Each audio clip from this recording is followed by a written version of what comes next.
गुरु द्वारा सहनवा से काम हमारा काम हमारा गुरु द्वारा सहनवा से काम हमारा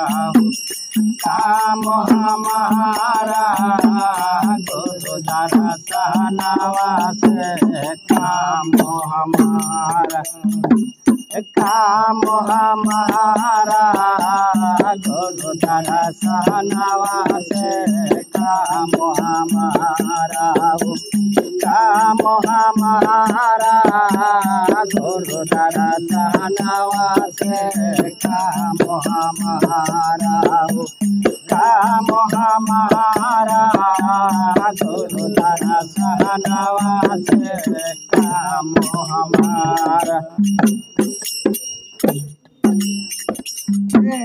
नहीं हम जाई तो